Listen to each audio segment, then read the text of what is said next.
We're honored to be joined today by the First Lady of Nigeria, who also happens to serve as a Christian pastor at the largest church in Nigeria, a very respected woman. First Lady, please, where are you? Thank you very much. It's a great honor. Thank you very much. Very respected person, too. Thank you. Well, that's U.S. President Donald Trump there, recognizing the presence of Nigeria's First Lady, Mrs. Oluremi Tinubu, who attended the prayer breakfast organized by the Pentecostals in the United States. Now, you're wondering what link that will have to do with anything this morning. And some people will say that they never knew that there was such a thing as religious diplomacy.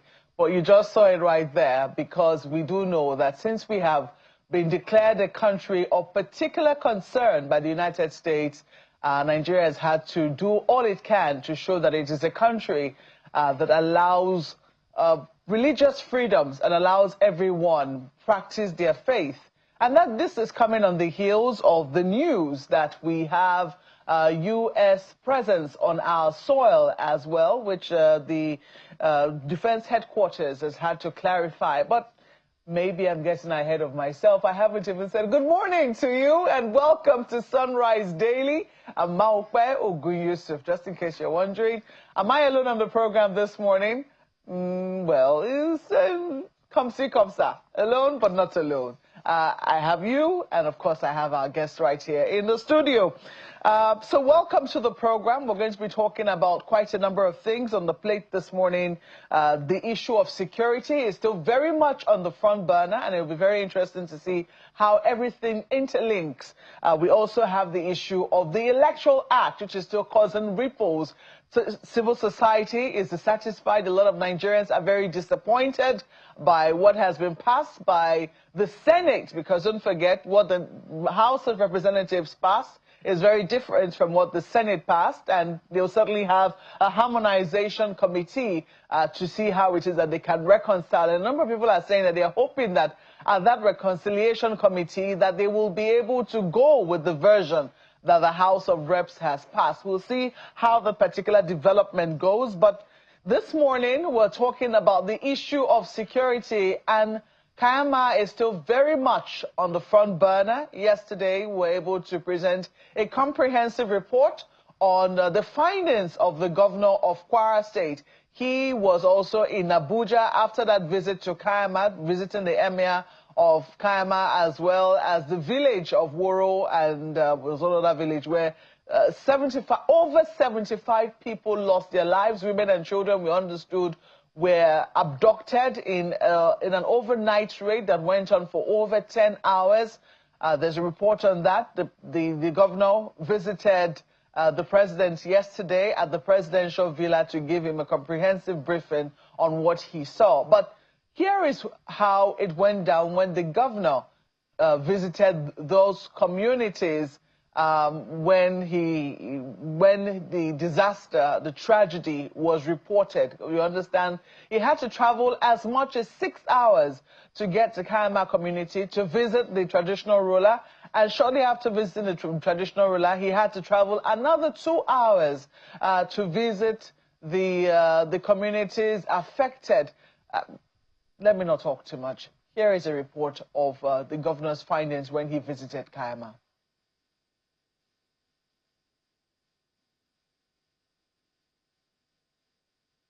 I came to brief Mr. President about what happened in Kaiama local government of Kwara State, and also to thank him for the prompt action taken by the President by establishing Operation Savannah Shield.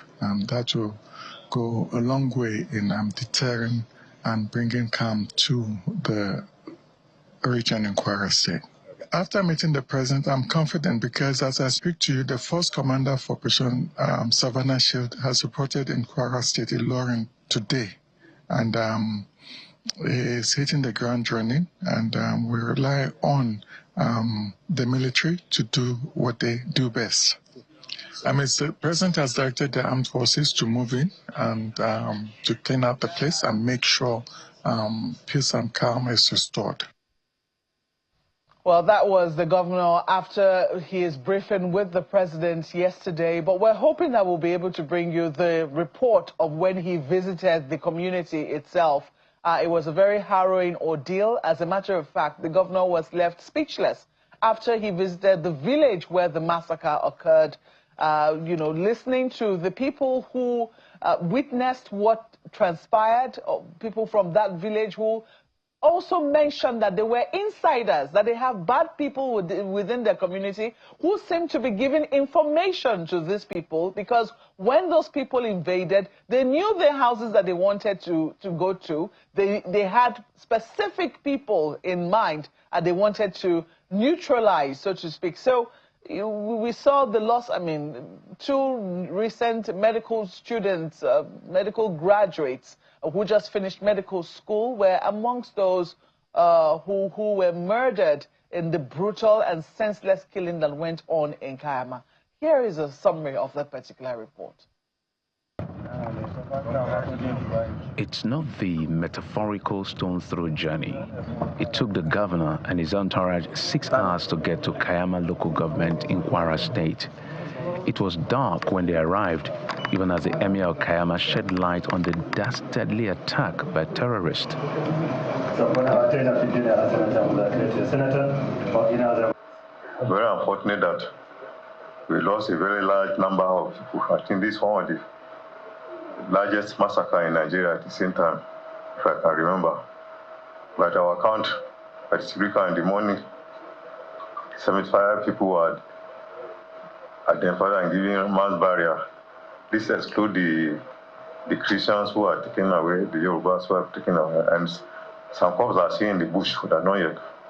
So the figures is likely to go up. The chairman of Kaiama local government area has a gory tale to tell, a horror story of killing, abduction, and a chronicle of despair. I'm a medical personnel. I have never seen corpse like that in my life. To count up to 75 corpses that we saw, aside those that got burnt, unidentified.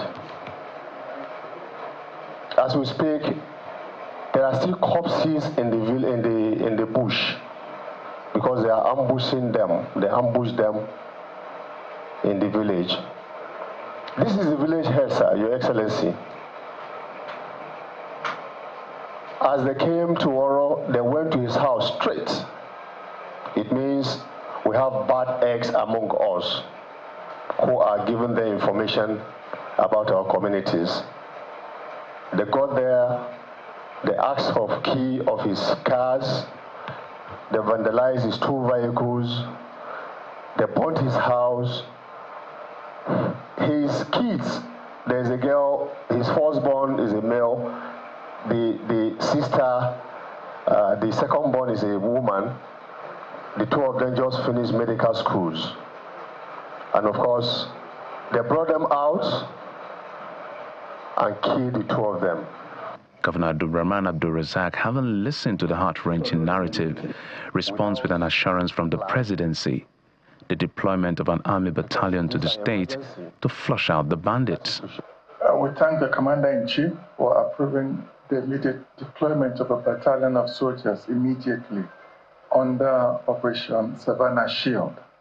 Either to Kaiama and part of the county park was supposed to be under Operation Fasanyama.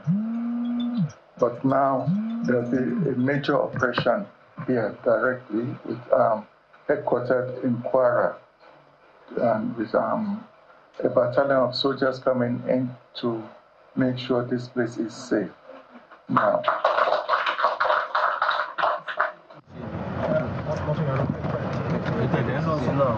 the governor and his team then proceeded to Woro community for another 2-hour journey, where the incident occurred, for an on-the-spot assessment.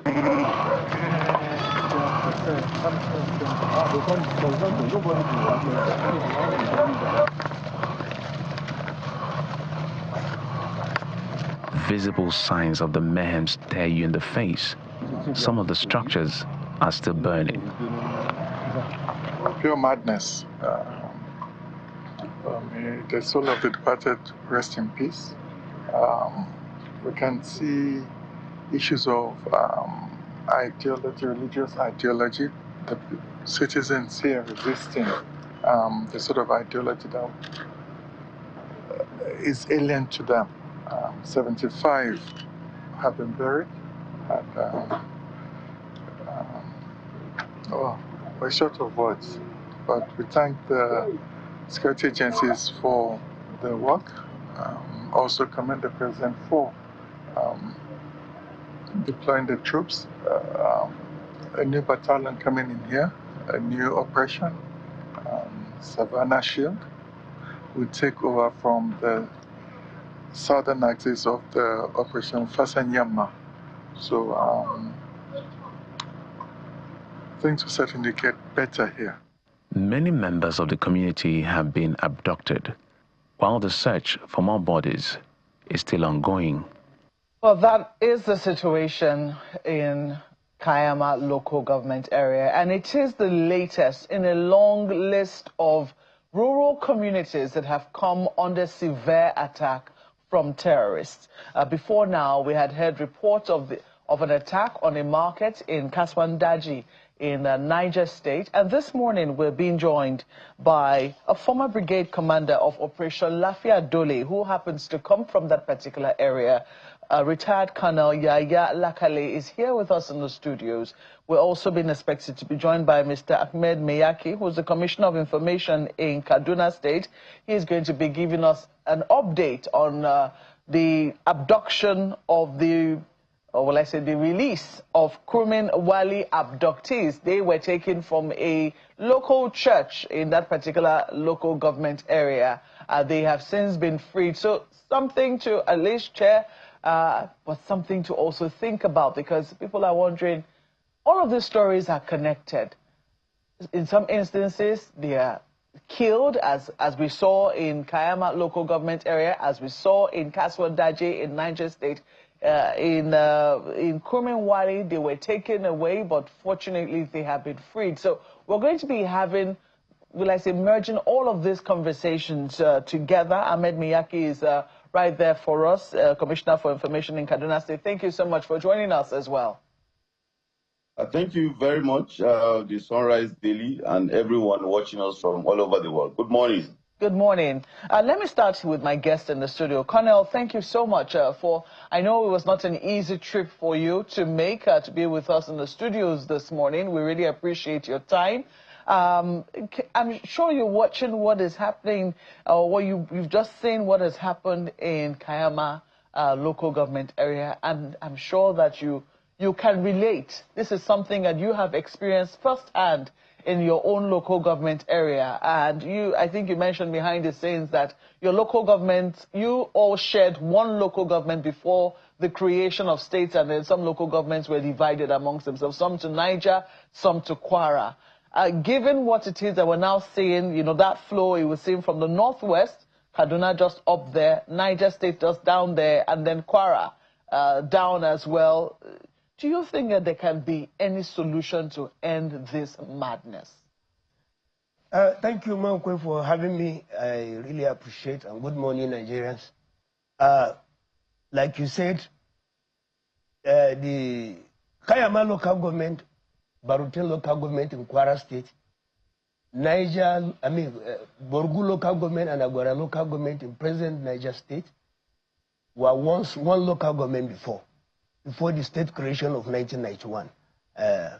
But it was after the creation of 1991 that part of it was ceded to Niger, while part remained in Kwara. So the four local governments of Borgu, Agwara, Baruten, and Kaiama are one people. They are our brothers. We also lost people in Woro. And the killings, the pattern is similar. The pattern is similar. The worries here is the lack of presence of security is what is causing in those four local governments. and they are bordered with Benin Republic. Benin Republic. The absence of security is what is causing this wanton destruction of life and property. For instance, we have a battalion in Kainji, and that battalion has a lot, but they are handicapped because of manpower. We understand these communities are very close to Kainji. They are. Kaiama, on a good road, from Kainji to Kaiama is no more than 30 or 40 kilometers drive. It's no more than 30 to 40 kilometers drive. You just mentioned that they're handicapped. What is handicapping them? The battalion has a lot of responsibilities. The what do you call them? Boko Haram terrorists that were arrested are there. Is the one in charge of their security. The area is large. Borgu, Aguara. They are very large area. The two local governments are bigger than some states in Nigeria. And then we all know the problem of the security, particularly the armed forces, lack of manpower. That is the problem. Lack of manpower. And I know that as someone who served diligently in the Nigerian army, you even served as brigade commander for Operation Lafia Doli. This must really, really hurt you and must really affect you, because you believe that this is something that the security agencies can certainly quell. But it does appear that, they have been, you've already mentioned the handicap, that they've been handicapped by the fact that their numbers are simply not sufficient. Is that correct? Yes. The military particularly, they are doing their best in that area. But like I said, they are handicapped. Manpower is not there and equipment. And then the whole of Aguara local government is more or less like an ungoverned space. Because as I'm talking to you, the local government has about 70 policemen. Just about 70 for the entire local government. Mm. And you can imagine 70 policemen? Only 70 policemen. For an entire local government? Local government. So the entire local government, Aguara, and to a large extent, apart from New Busa and environs, Wawa and environs, when you leave Wawa and you go enter the game reserve, from Luma to Babana to Audufari and to Kabe, to Pisa, to Sukumba, to Mago, Shafashi, all those communities, there are no presence of security. It's just of recent that an FOB, a forward operating base, was established in Babana. But there are not many. They hardly leave Babana town. They are only there to defend Babana town and adjoining villages. Colonel, I'll come to you again. Let me quickly go to Mr. Miyaki, who is the Commissioner for Information. Commissioner, please forgive us because, we really want to celebrate the return or let's say the rescue. Some people have said it's unclear what term to really use. But what we know is that the people who were abducted have now returned. And I'm sure that a lot of people are relieved to see that these people have been returned in one piece. However, we've just seen that it appears that just when we're about to rejoice over one, we'll hear that, in another community, people have been taken as well. But can you give us, what exactly did it take to secure the safe return of these abductees who were numbered at about, is it 21? How many of them were returned yesterday? Well, yesterday we had 89, and then in total we have 183. What can you tell us, help facilitate their safe return? It's okay. Good morning once again, Nigerians. And I want to, on behalf of His Excellency, the Governor and Kaduna State Government, extend our condolences to the government and people of Kwara State for this very sad incident that happened in Kwara State. However, I wish to also inform Nigerians what is happening in Kaduna is uniquely part of the Kaduna peace model. Is a non-kinetic strategy that is anchored in community engagement. So basically, it is a proactive strategy that actually involves negotiation with, dialogue, with community members, traditional institutions, and other key leaders of communities. So we thank God. His Excellency is excited because he made a promise the day this sad incident, the 18th of January, happened. When he visited this community, he made a pledge of ensuring that no one is hurt, no one will be left behind. And we thank God, we give God the glory. All the victims are back. Against every odd, His Excellency worked around the clock with the security agencies, and we thank God that they are back, and we are in the process of reintegrating these members of the community, these victims, with their community in Kurmanwali. All right, you say it's part of the peace model that has enabled the return of of those who were taken. But clearly, it does appear that the peace model did not prevent them from being taken. Is that correct? Of course, we are not declaring victory with the peace model, saying it's working effectively, to work against prevention. But what it does show is that the strategy has worked very effectively, particularly in ensuring working with the security agencies, and then as well as ensuring the non-kinetic approach has also worked, has yielded results. What is important, is to ensure that nobody we lose anybody. The most important thing is not losing one person out of this number. But then we're also deepening this process of engagement across all communities, not just in Kajuru or Kurmanwali, ensuring that we have one strategy that works across, Kaduna State is a very large landmass. I think from Niger State, Kaduna is one of the largest in landmass, and is bordered by about 8 states. So, of course, this process takes time. Remember, this is just the 2.5 years of His Excellency, the Governor. We are working to ensure that this is endangered, this is deepened in all communities across Kaduna State. Not just for this incident, for even subsequent, protection of people and their properties across Kaduna is a priority. I'm taking a look at the people who were returned. First, you can see that they were all brought in wearing the same outfit. They're mostly women and children. You can see babies still at their mother's breast. Very few young men. First and foremost, was it the idea of the state government to get them dressed in the same thing? I'm just a little curious as to... Okay, getting these people having spent this number of days. Remember, this incident happened on the 18th of January. So this is quite a number of days. We're already on the 6th.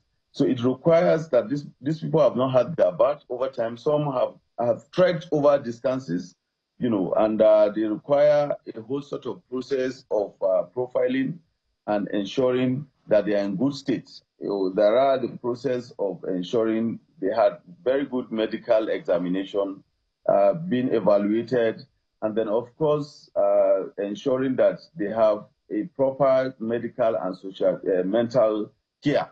Of course, we cannot leave them in the tattered nature they came out from the bushes. So this is one of the process. We have a standard, family house where is a facility owned by the state government.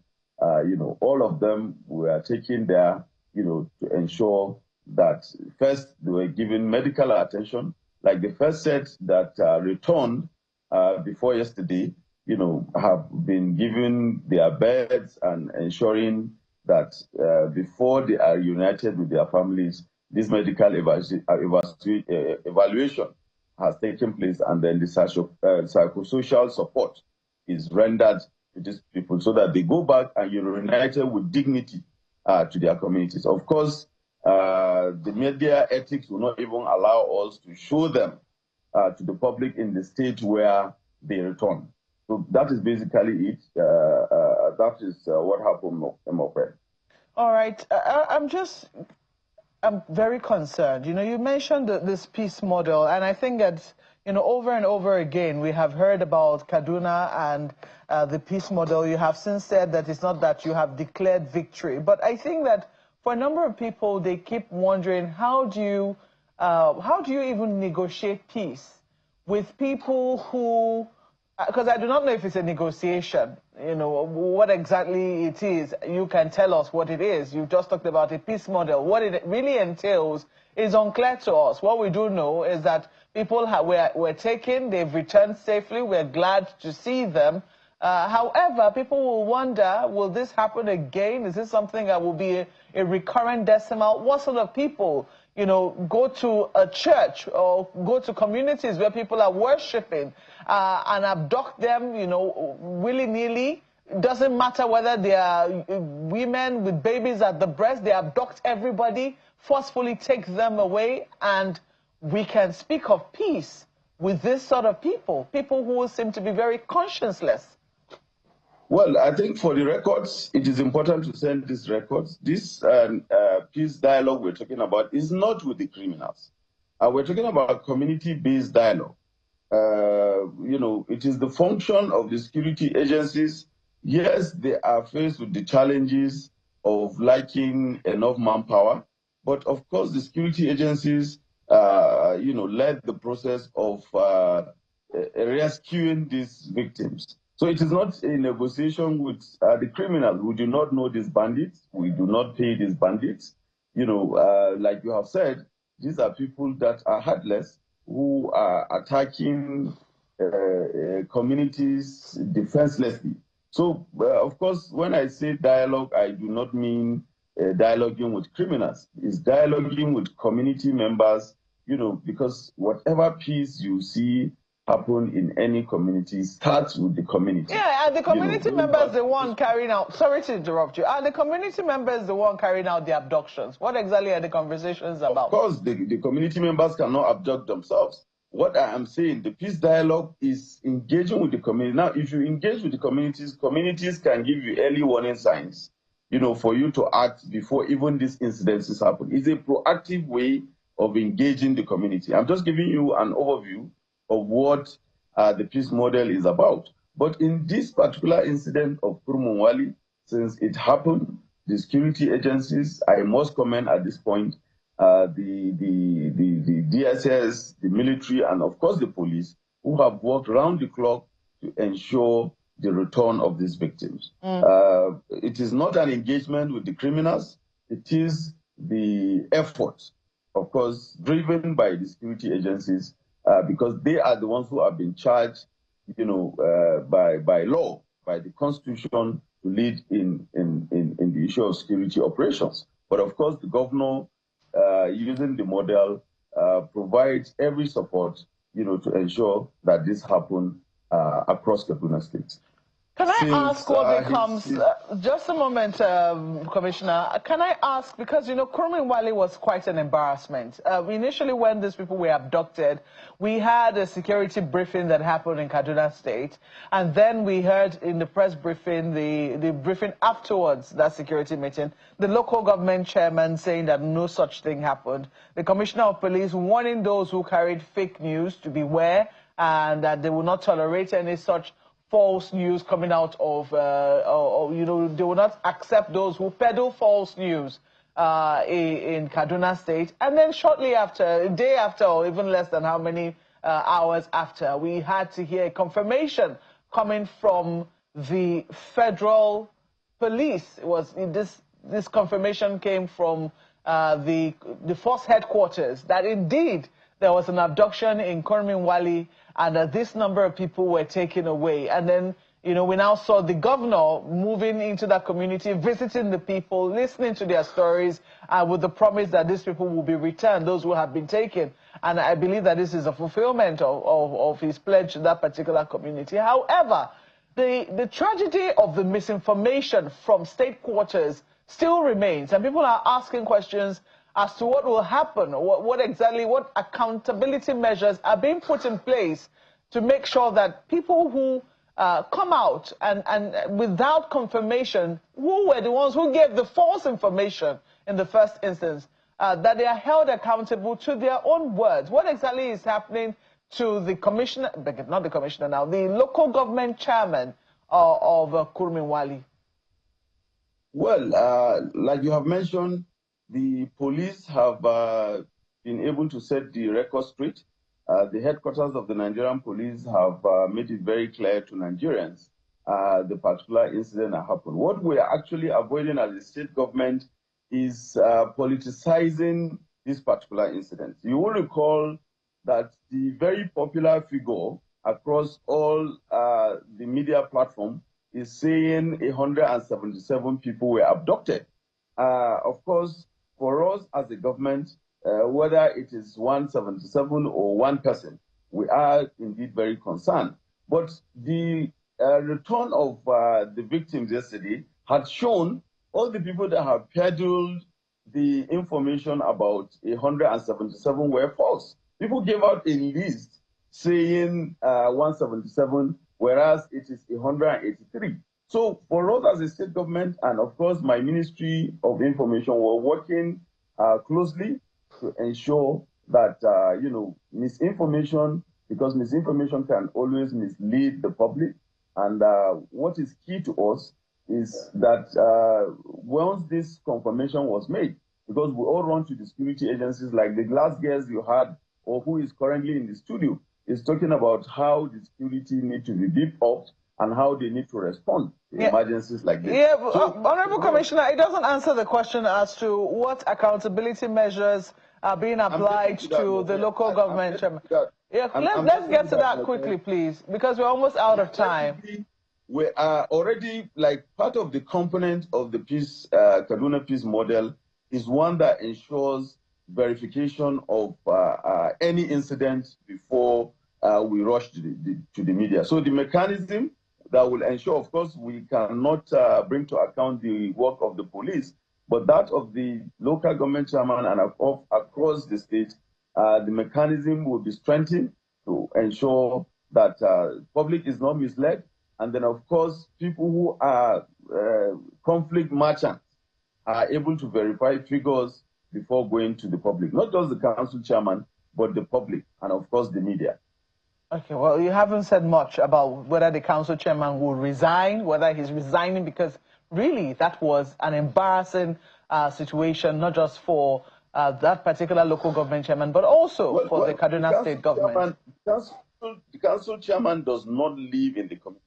He also, predicated his comments based on what the police have said. So, and the police are the first responder. Unfortunately, sorry, Commissioner, I don't think you listened to the testimony of CAN when they spoke with us, because they said that the local government chairman visited their community, was in the middle of a meeting with them, and he knew that those number of people were abducted before he came to that Security Council meeting, where he decided to give a different tale. In as much as we are ready to provide information, I think revisiting what CAN said, because the same CAN that you talked about were the same group that mentioned 177. I don't want to sound insensitive to the plight of the victims, but then it is clear that the information they provided to the public is not correct. They said 177, and yesterday we had 183 people. With well, debating numbers, 177, 183. So they said 177 were abducted. You were able to bring back successfully 183. That is the key. That is very key, Mope. It is very important to set this record straight.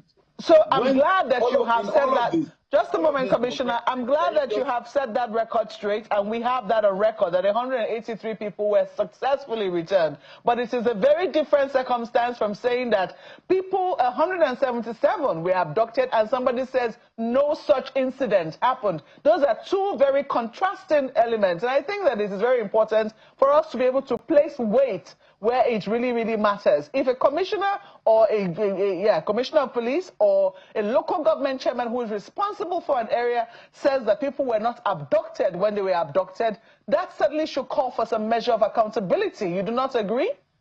That has been taken. I told you already.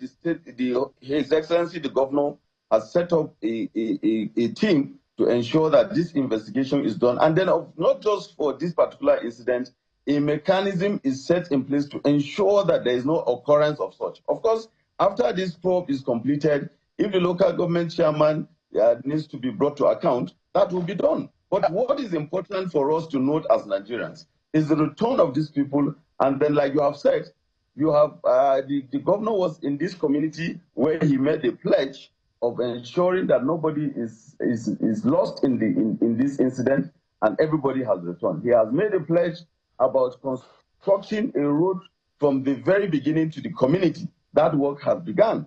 The health facility and the skill acquisition center is already happening. So all right, Commissioner. All right, we hear you. We certainly will follow up on those promises that the governor has made. We know that usually when he does that, he lives up to it. We've seen what happened in Tudumbiri and a number of other places. So we have to thank you, but I think it's very important to also say that we'll be looking to see what happens with the accountability measures, with the outright lies told about the abduction or otherwise of the people of Kurumwali. We have to thank you so much for speaking with us this morning.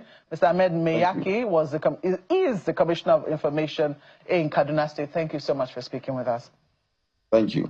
Well, Colonel, so sorry that I have kept you without saying anything, but I'm sure you listened to the commissioner, and I'm sure you can also celebrate with those who, yes, were able to return from the den of these horrible people, and wish that the same peace measure, whatever it is, he has put it squarely at the foot of security people, that they are the ones who engage with these people, so they're not very clear on whatever happens, but you have commanded, you've commanded a brigade on the war front. You know what these things are like. Lafayette Dole was not an easy operation to conduct in the Northeast. What elements do you think would have been constituted in this peace model?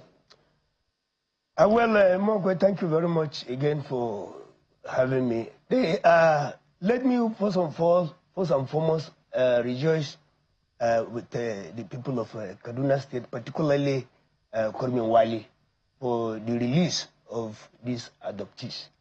I equally want to extend our condolences to our brothers in Kaiama, particularly Woro and Kudu. The issue of peace model, for me, like the Honorable Minister of Defense, General Christopher Musa, retired, rightly said recently, for me, there's no way that we can reconcile or have peace talk with bandits. He has said it's not with bandits, that they're having peace dialogue with the communities. I do not know what that is supposed to achieve. I don't know what sort of peace dialogue with the community. The only thing that this thing requires is for government to take very tough security measures of securing the citizens. Just like it is said in our constitution, I think section 14, subsection 2B, which says, stated the primary purpose of government, safety and security of lives and property of the citizenry. Now, looking at what happened in Kaiama or Agwara, in Kaswandaji, of course, you remember on Saturday precisely, there was an attack at the local government headquarters in Agwara. The divisional police station was burnt down completely. The oldest church in Agwara, UMCA church, was also touched by fire. As I'm talking to you now, we have a very huge humanitarian crisis in Agwara local government. People are fleeing the local government headquarters in their numbers. And as I'm talking to you, thank God the governor of Kwara State took very proactive measures. He was there, I saw him. But for us in Agwara, we have not seen anybody. The governor has not visited that place. In fact, the local government chairman I'm talking to, we have not seen him. As I'm talking to you. So leadership is absent? Absent. The member of the House of Assembly representing our local government, we have not seen him. The carnage that took place in Kaswandaji, the governor did not visit that place. He only visited the palace of the emir of Borgu to commiserate with him. But he has not visited the community, the place. I was there personally. I visited Kaswandaji myself for 2 days. I was there. And as I'm talking to you, from my findings and from the local communities, those who escaped that attack and those who were kidnapped, about 49 people are still with them, mostly women and children. What they told us, that those attackers told them clearly that they were contracted and paid by certain people to come and carry out the carnage. And the government is supposed to, we are calling on both the state and federal government to, as a matter of urgency, institute a high committee of inquiry to investigate the carnage, the mass slaughter in Kaswandaji. Okay, so while, you know, that call is very valid, I'm a little concerned about the protection, because there are many more rural communities scattered around Nigeria who face this same danger, as it was. They are endangered species right now. What would you be saying to those communities? What would you be saying to their village heads? Because some people believe that we cannot just leave our rural communities, those who live there, like sitting ducks, waiting for these people to just, you know, decide, make their pick of what community they want to wreak their next carnage on. What do you think needs to be happening right now, knowing the challenges that our security operatives currently have? Well, let me start, because they say charity begins at home. Let me start with my own area. As I'm talking to you, Kaswandaji to date, we don't have any security presence. The same thing with Papri and Agwara. And people are living en mass, because those people, when they are coming, they normally send a message. Before they came to Kaswandaji, they even sent a phone number to the district head of Kabe and the village head of Sukumba to tell them that they are coming. So what I advise communities to do, in the absence of federal government or the government taking security measures to protect them, they should find a way of protecting themselves. I think we should, communities should resort to self-help. Otherwise, are we going to wait for people to just come? Look at the mass slaughter in Kaiama. I mean, we just sit down and these people are not even from the area. The so-called informants that are with them, most of them are not voluntarily recruited. They abduct them and they force them to be part of them. That is what is happening. And the communities, the traditional rulers, are forced to pay allegiance to the bandits. In the absence of state actors, you have non-state actors that are moving around, parading everywhere freely, unchallenged. So what do you expect the communities to do? That is why some of these communities are even forced to pay taxes, pay levies to the bandits. Well, Colonel, we wish we had more time, because this is a matter of security, and you know we can discuss it the whole day. And I think some people say, what discussing until we'll find solutions to it. However, on this program, we're constrained by time. Yes. We have to thank you so much for coming, taking the pains to come. Thank you so much for speaking with us. Retired Colonel Yaya Lakale is a former brigade commander of Operation Lafia Dole, and also from Agwara local government of Niger State, that has since seen some attacks on their markets and also on their communities. Thank you once more. Thank you very much for having me. Thank you. We'll take a break now. When we come back, we'll visit the controversy that has visited the electoral reforms passed by the Senate. Some members of the Senate, or some senators, came out yesterday to say that the Senate did approve the transmission of electronic results, or the transmission of results electronically, and that is now causing a ripple. Where we're going to be speaking with a former member of the House of Reps on this controversy and what needs to happen. Please stay with us.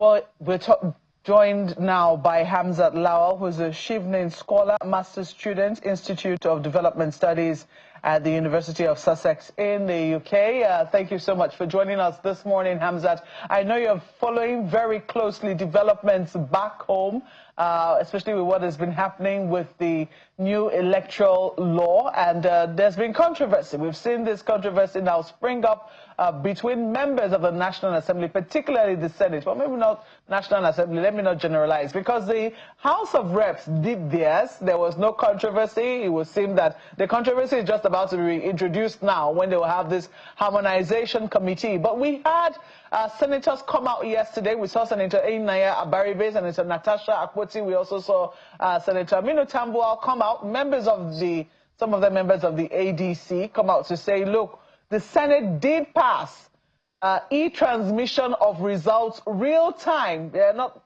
clear on what exactly has happened with the resolution of the Senate.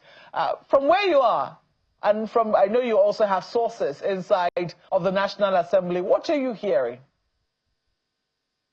Well, thank you very much, Marco, and good morning, Nigerians. It's really sad and unfortunate that every now and then there's always a controversy in Nigeria, particularly when it has to do with electoral or constitutional reform. And I think this is not good for a country that has a very sensitive trust issue or trust deficit between government and citizens. And what we're hearing, and what is still not clear, is the fact that the Senate has removed, the electronic transmission of results elements of that amendment. And this is not good. And we're also hearing that they've actually reduced the numbers of days that is required by the electoral umpire INEC to publish the names of candidates and, for political parties to forward these names of candidates. This is not good, but I want to stay on the transmission of results. And, this became an issue, and why Nigerians are calling and why Nigerians are saying it's important to ensure that this is a constitutional provision is because when you followed through the post-2023 election tribunal cases that even went to the Supreme Court, where INEC had said that, where the court had rather ruled using technicality, saying it wasn't a provision of the law. It was on INEC's guideline. And then was saying, how do we now strengthen this provision? So how do we strengthen this system and institution so that as we go into 2027, we should not have this kind of controversy, so that when it's now before the judiciary, there will be no technicality. So again, it isn't clear. And you see, that's why we say, as we advocate for openness, why don't we have voting proceedings that stipulate clearly what are you voting upon? Who is voting yes or no? And why are these data not in the public domain? Because when you do this, what you do is you're providing clarity, you're ensuring transparency and accountability, and your constituents can know where you stand. And then people can know the person representing me either at the House of Rep or the Senate, are they actually carrying the will of us who are the constituents and voting upon the request that we've made or brought forward? But then I think there's also room to ensure that these gray areas are clarified. The conference committee, constitutional harmonization committee have been set up. So what would then happen is those gray areas would be addressed, and hopefully clarity and more information would then be provided to the Nigerian people. And I think we need to be careful here because you see, fake news, misinformation would continue to spread if government, and particularly at this point, the National Assembly, which is one of the most important arm of government in a democracy, do not come forward and provide this clarity, particularly from high leadership. Well, I'm just a little curious as to what will now happen now. What exactly, because if we're now seeing this controversy, prominent members of the Senate, I only mentioned 3 names earlier. I mentioned Senator Baribe, Senator Tambuwal, Senator Natasha Akpoti-Uduaghan. But clearly, we also saw Senator Kingibe there. We also saw the senator from the Southeast. I'm trying to remember his name. But we saw a number of senators. Clearly, all of them cannot be punished at the same time. If the Senate were to say, oh, we're going to discipline you for But we can see them in their numbers saying this was not exactly what was passed by the, will I say, the committee of the whole. You know, it does appear that the Senate President has given a different interpretation, this is me putting it very mildly, to what it would seem that the committee of the whole agreed. What do you think will happen now to help straighten out this controversy from what you know of the workings of the National Assembly? I think first, the Senate President must come public and clarify, and that's why I'm calling on the leadership of the Senate. You know, this is not the first time when we'll see this happen, particularly from the Senate President, and I think he needs to be careful on the kind of utterances he make, holding that kind of sensitive position in office.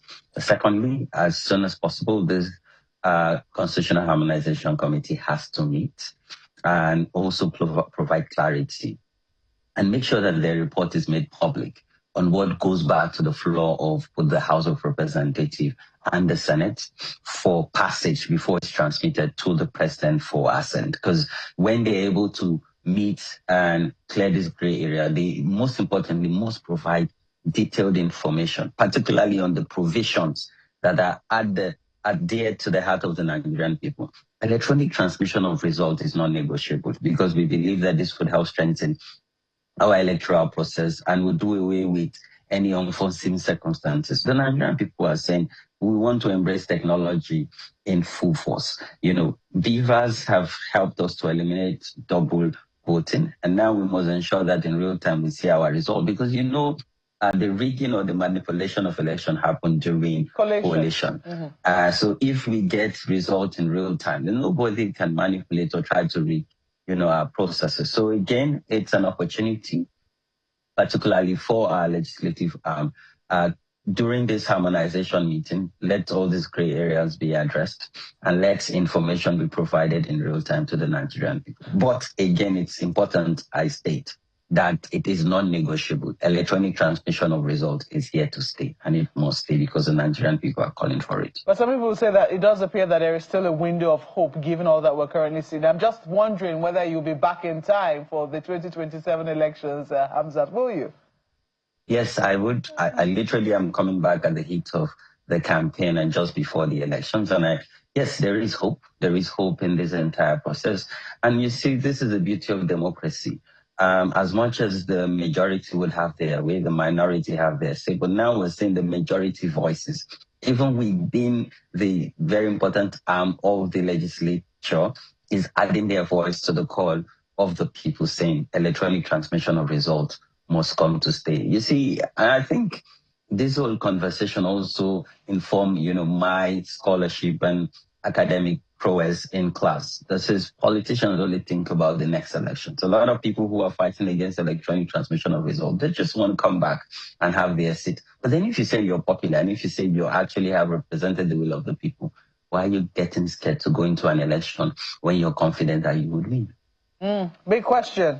Well, Hamzat, we're looking forward to receiving you back very soon. He is the founder of Connected Development and currently Chevening Scholars Master's Student at the Institute of Development Studies at the University of Sussex in the United Kingdom, where he's joined us from. Thank you once more for speaking with us this morning, Hamzat. Thank you, Mark. Bye-bye now. Well, that's where we wrap up today's program. I did say that we're speaking with a former member of the House of Reps. He will join us perhaps sometime next week. In the meantime, I'm going to ask you to have a great weekend. Please stay safe out there. Spare a thought or a prayer for those who have lost loved ones in recent carnage. And if you can reach out to them, by all means do.